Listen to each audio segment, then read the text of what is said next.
গত লেকচারে আপনাদের বলছিলাম যে আমি আগে এমসিকিউর জন্য যদি আমি একটা অঙ্ক সলভ করতে চাই তাহলে আমি করব। আপনারা টাইম দেখতে পারেন এই অঙ্কটা সলভ করতে আমার কতক্ষণ টাইম লাগে।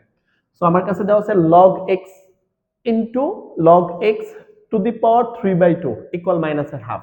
সো আমি আগে থেকেই জানি, একটা সূত্র জানি, সেটা হচ্ছে কি log এর ক্ষেত্রে এই হচ্ছে log x to the power a equal যদি m হয়, তাহলে log এর ক্ষেত্রে আমি যদি m টাকে এর উপরে নিয়ে যাই, এটাকে m এর জায়গায় নিয়ে যাই, তাহলে লগটা ভ্যানিশ হয়ে যায়। অর্থাৎ মূলত সূত্রটা হচ্ছে কি, অতএব x to the power m equal আমি a লিখতে পারি। এটা আপনাকে আগে থেকে জানতে হবে।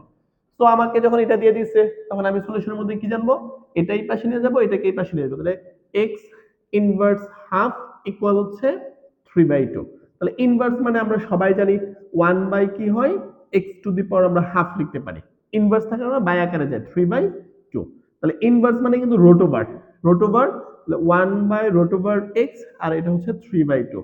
আপনি যদি উভয় পক্ষে বর্গ করে দেন তাহলে ব্যাপারটা কি হলো, আপনার 1 বাই এক্স ইকুয়াল হচ্ছে 3 কে স্কোয়ার করলে 9 হবে, 9 বাই হচ্ছে 4 হবে। ব্যস্তকরণ করলে x ইকুয়াল 4/9। দ্যাট মিন্স আমার উত্তর হচ্ছে এটা। যদি আমি বুঝাই করছি, হয়তো আমি যদি না বুঝাই নরমাল ওয়ে করতাম, আমি 5 থেকে 7 সেকেন্ডের মধ্যে করতে পারতাম। আসলে এখানে দাঁড়াইছে তো আপনাদের বোঝানোর জন্য, সেজন্য আলটিমেটলি বললেও নিজের মতো করা যায় না। হয়তোবা আমি একবার দুইবার তিনবার বা 5-7 সেকেন্ড টাইম নিয়ে আমি ডিরেক্ট বলতে পারতাম, কিন্তু যেহেতু মানুষটার টিচার দাঁড়াইছি বোঝানোর জন্য, সেজন্য ওই টাইমের ব্যাপারটা আর মাথায় থাকে না। যে আমার কথা হচ্ছে আমার স্টুডেন্টকে বুঝাইতে হবে, আপনাদের বুঝতে হবে। যাই হোক, মূলত আপনি এটা যদি পারেন আপনার 2-3 বা 7 সেকেন্ডের বেশি টাইম লাগবে না। তো যাই হোক, এখন কথা হচ্ছে যদি এটা রিটেনের মধ্যে আসে তাহলে কিভাবে করবেন। রিটেনে যদি আসে তাহলে মোটামুটি থিওরিটা এরকমই হবে। আপনি ফার্স্ট লিখবেন, দেওয়া আছে log x আর এটা 3/2 মাইনাসের হাফ, এটাকে এক্স ভিত্তিক লগ বলা হয়। তাহলে এক্স ভিত্তিক লগের ক্ষেত্রে আমরা একটা সূত্র জানি, এই মাইনাস হাফটা যদি আমি 3/2 এর জায়গায় আনি এবং 3/2টাকে যদি মাইনাস হাফের জায়গায় নিয়ে যাই, তাহলে লগটা ভ্যানিশ হয়ে যাবে। ঠিক, তো আপনি পাশে একটু লিখে দিবেন, যেহেতু log x to the power a equal m হলে আমরা কি লিখতে পারি, তোমার অতএব x to the power m equal a হবে।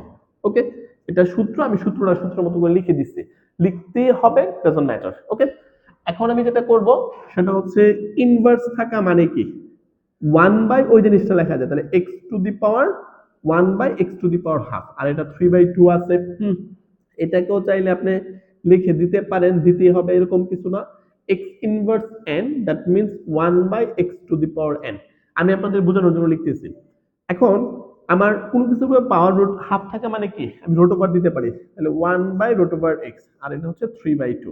যেহেতু x এর মান বের করতে হবে, আমি উভয় পক্ষকে বর্গ করব এই সিদ্ধান্ত নিলাম।